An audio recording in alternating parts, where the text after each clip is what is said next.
It was the coldest night I had ever felt since I came to live here.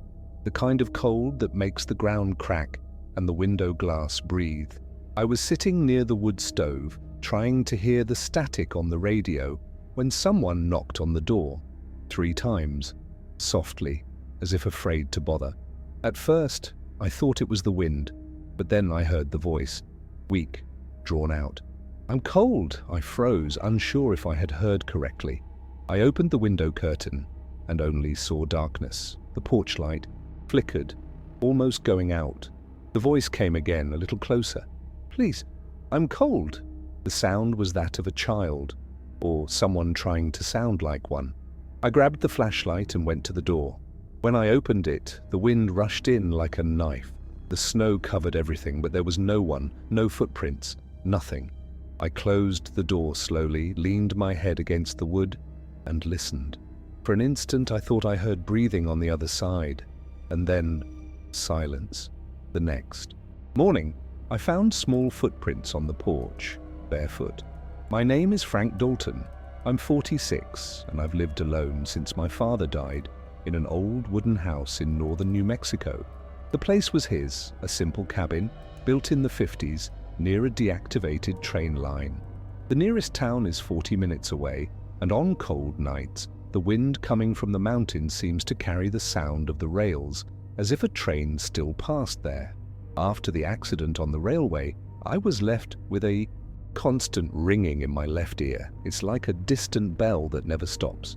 I retired early. I sold almost everything I had and stayed here, alone. At first, I thought the silence would do me good, but silence, when it lasts too long, starts talking back to you. My routine was simple. I woke up early, chopped wood, fixed something broken, made coffee, and waited for the day to end. Sometimes a neighbor came to buy firewood. Other times, I went weeks without seeing anyone.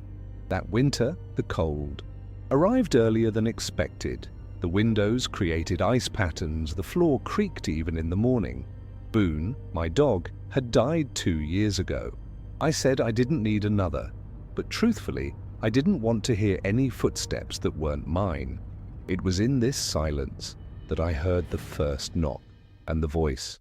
It wasn't the kind of sound that comes from the wind, nor an animal. It was human, soft, tired, like someone pleading without strength. I spent the next day trying to find an explanation. It could be an echo, it could be people lost from the highway, but the more I thought about it, the less sense it made. The road was almost 2 kilometers away. No cars passed that night. When it got dark again, the wind stopped blowing, and the same sound returned. A knock 3 times. And the voice, again, outside the house. "I'm cold, Frank." The next night, the cold came earlier. The wind brought that thin, almost metallic hiss that sneaks through the cracks in the wood. I did what I always did. Closed the windows, pulled up the blanket, and left the wood stove burning slowly. But before midnight, I heard it again. 3 knocks spaced out the same way. Then the voice, "I'm cold," only this time it sounded different, closer, clearer. I aimed the flashlight through the window, and I saw something small standing near the fence. It looked like a child. Narrow shoulders, the body covered with what looked like a coat or blanket. It didn't move. It just stood there, motionless. I opened the door and yelled, asking if it needed help. The wind brought the sound back, distorted, and for an instant it seemed like the voice repeated what I said. "Help!" The sound came in an echo, as if trying to learn the shape of the word. I stood there for a few seconds, frozen, until the flashlight started to fail, and when the light flickered, the figure disappeared. No marks in the snow, none. I went back inside, trembling. I kept thinking that maybe my ear was playing tricks on me. Partial deafness, sometimes mixed sounds, distorted voices. But when I sat down again, I noticed something on the floor.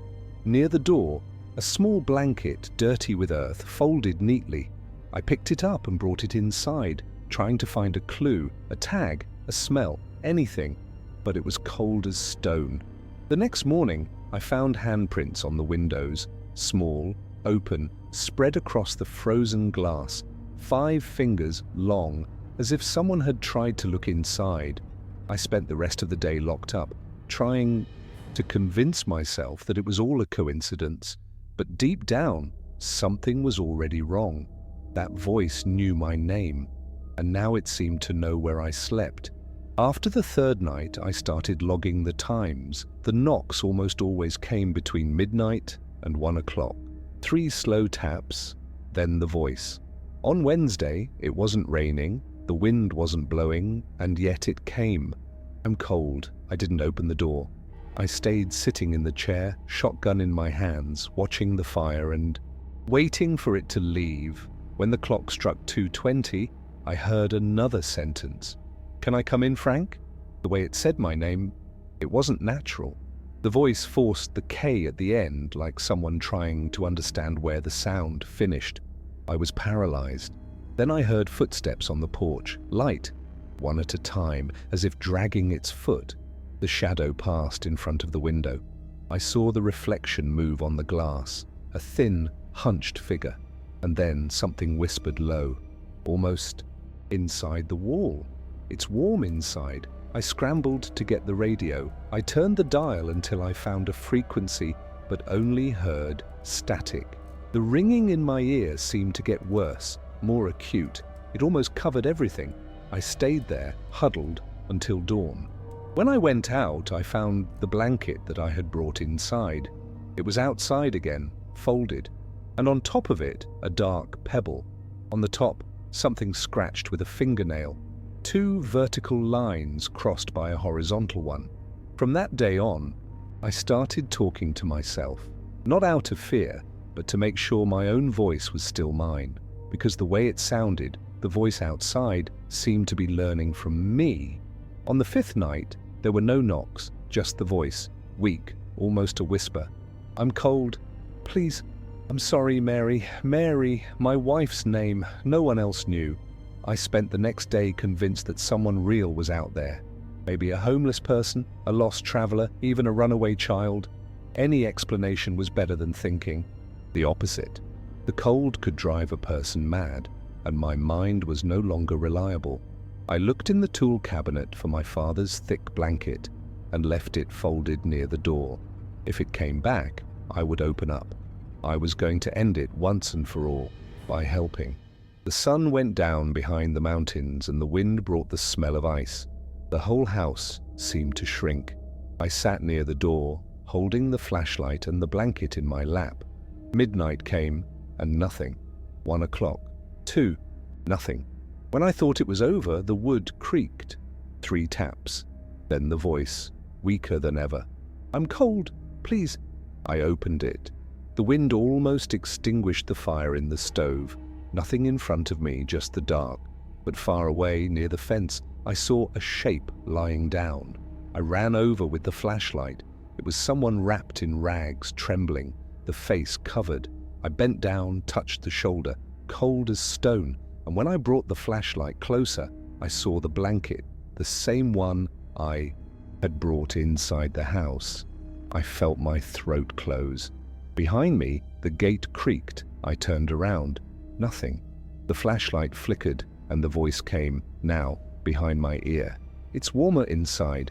If you've been alone long enough to hear your own name in the wind, you know what I'm talking about. Stay with me until the end of this story. And if you want me to keep telling these true cases, leave a like. It's the only way I know I'm not talking to the void." I ran back to the house. I locked everything. But the blanket, it was back inside again. I didn't sleep. I stayed sitting with the shotgun resting on my knee and the flashlight pointed at the door. The firewood fire went out around 3, and the house was plunged into a cold that came from within. No sound outside, no knocks. For a while, I thought it was over. Then I heard it. Footsteps. Slow, dragging, but not outside, in the hallway, inside the house. I aimed the flashlight. The light hit the wall, then the floor, and for a second I saw something cross the room. Small, hunched, walking crookedly. The floorboards creaked under the weight, and the voice came with it, almost whispering, almost a sigh. "I'm cold, Frank. The sound came from all sides, as if the walls were breathing.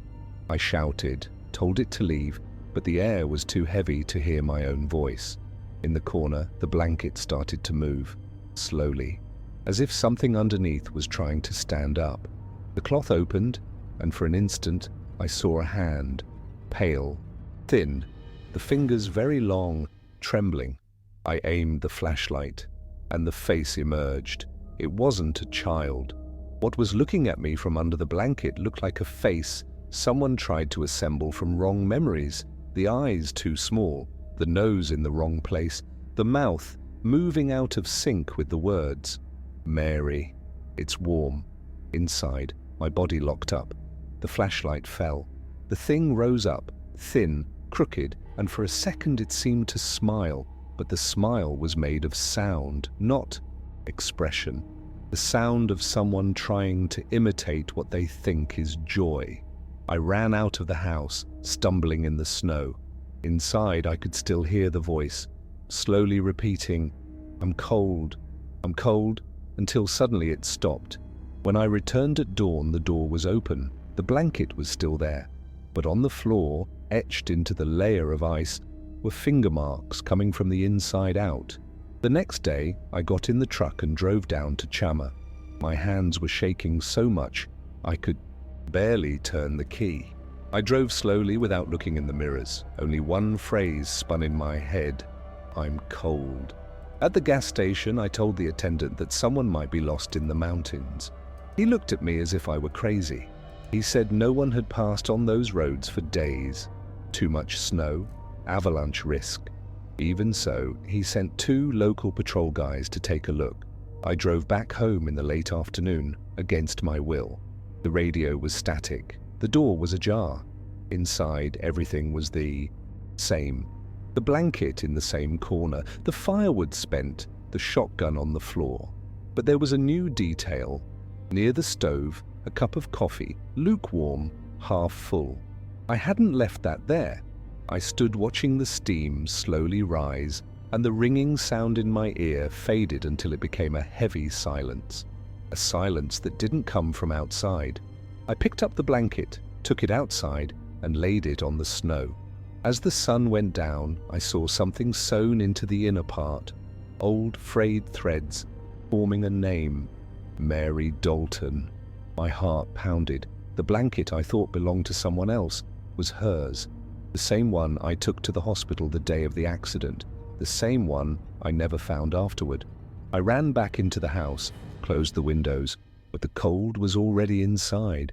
And when the wind passed through the ceiling, it brought that sound. It was no longer a voice, nor an echo. It was breathing, slow, close, as if someone was sharing the air with me. I spent the rest of the night sitting, without lighting the fire, just waiting for dawn, because I finally understood that the cold I was hearing didn't come from the mountain. It came from me. It's been over 15 years since that night. I sold the house shortly after. The road still passes through there, but they say no one stays long. The cold seems worse in that part of the valley. Today I live in a small apartment in Santa Fe. The city noise is good for me. No silence follows me. Every now and then I still dream about her. Not how she was, laughing, alive, but as she was that last night, covered by the same blanket, her face pale, quiet. And in the dream, the voice returns, weak, distant. I'm cold. Sometimes I wake up and the room is warm, but I feel the same chill.